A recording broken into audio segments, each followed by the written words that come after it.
Most salespeople don't lose deals because they lack a script. They lose them because they're trying too hard to be liked. Every time you soften your message, you avoid asking the hard question, or you hesitate to challenge a prospect, you're choosing approval over influence. And prospects can feel that. The moment you stop trying to please people and start leading the conversation with confidence is the moment your close rate begins to change. And in this video, I'll show you why people pleasing is one of the biggest hidden killers of sales performance and how to replace it with the mindset that top closers use every single day. Now, the first thing I want to note here is that people pleasing all comes down to beginners being scared of rejection. So let's just get this out the way, because most people, when they start out, are scared to make people upset. They're scared to be rejected, and therefore they try to be nice. They try to play the nice game, hoping that that's going to lead the client to liking them so much that they're going to buy from them. And that's just not the reality, because when you look at the expert closers, you see that they're very direct. They're even in some ways rude in some instances, but they get to the point. They don't sugarcoat anything,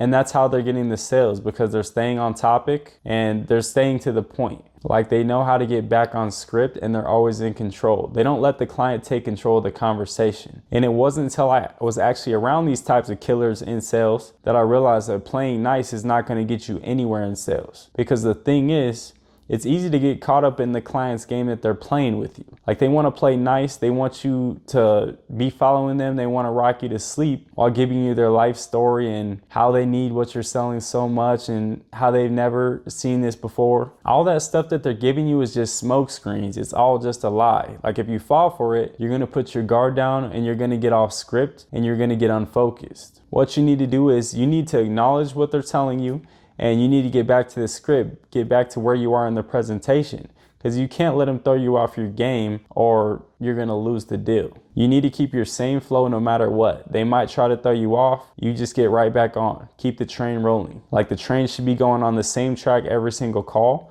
And as soon as you get off that track, that's when you start to lose the sale. And I used to have a problem with asking the clients hard questions, because the thing is they were uncomfortable questions. Not only would they make the client feel uncomfortable, they would make me feel uncomfortable as well. In that case, it made me even avoid asking those questions at all costs and trying to be nice with these people in place of where those questions should have been. And I realized that I wasn't getting the same sales that I should be getting, but all I saw the top closers doing was the exact opposite of what I was doing. For example, they were asking all the uncomfortable questions, because what's that going to do? It's going to make the client uncomfortable, and it's going to bring out that pain. It's going to bring it to the surface so that you can attack those pains and you can find the solution. If you're being nice to these people, they feel like they're just having a conversation with a next door neighbor. They don't feel like you're in control. They don't feel like you're an authority figure, and they're never going to trust you when it comes down to getting banking information. So you need to ask those direct questions. Some people are going to just hop off the call. Some people are going to be too uncomfortable. Some people, they're just wasting your time. But by asking these hard questions and getting straight to the point of figuring out what their pain is, you're going to figure out who's actually there to get helped and who's there wasting time. And in the long run, that's going to save you a lot of time as well. And deep down, most of these people that hop on sales calls with you, they really don't know what direction they need to go. They're really looking for guidance to steer them in the right direction. Like, they may put up a smoke screen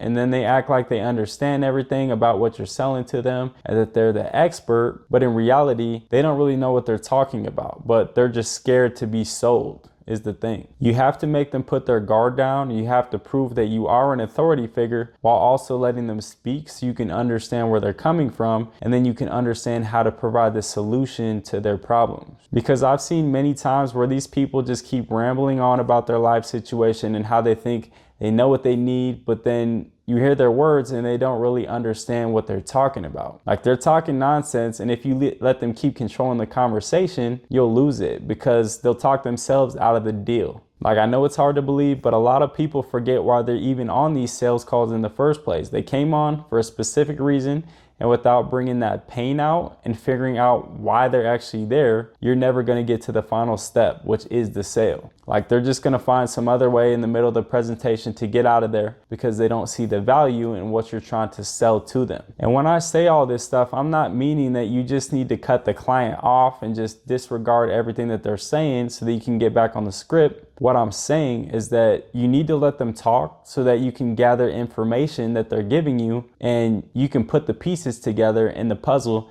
and figure out why they're actually on the call and what you can do to help them. So you need to let them talk, but you need to know when to butt in and get back on track, because the train will just derail if you don't. And the thing is, the reason why a lot of beginners get scared to be direct with these people is because they think that being direct is going to automatically lose them the deal, or people are just going to hang up and say no. But what I've noticed, that the reality of it is these people are looking for you to be direct. Like, they're sitting there talking nonsense, waiting for you to cut them off. They're just doing that. They're rambling because they're nervous. You have to keep these people on topic, and you have to get them back onto your script. You have to be direct with them and make them answer questions straight up.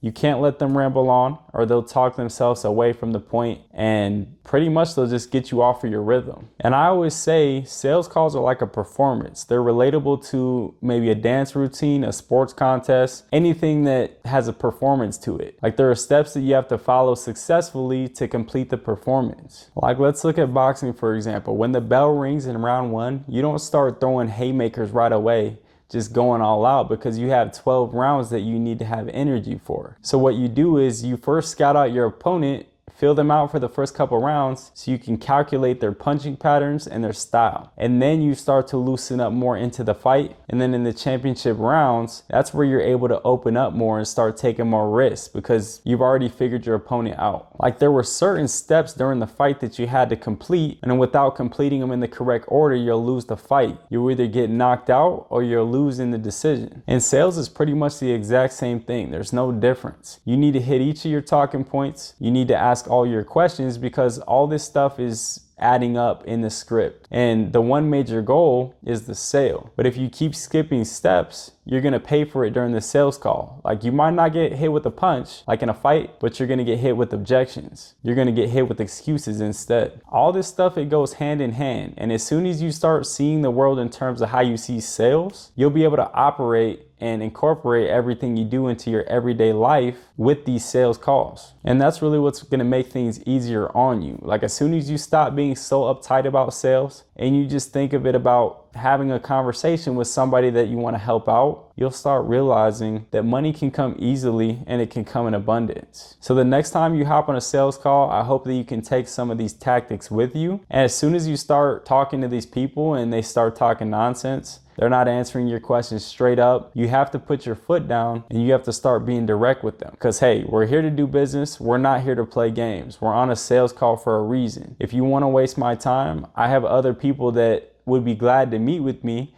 that actually need my help. Well, let's get to the point. You'll realize that the clients will respect you a lot more when you tell them that. So get to work, put this to use, and I guarantee you'll start seeing changes in your results very soon. If you found value in anything in this video, go ahead and show some love by dropping a like. If you still have any questions, drop them down in the comments below. And if there's any topics you want me to create a video centered around, also drop those in the comments as well, and I'll be sure to get to them as soon as possible. But other than that, I will be back with another video.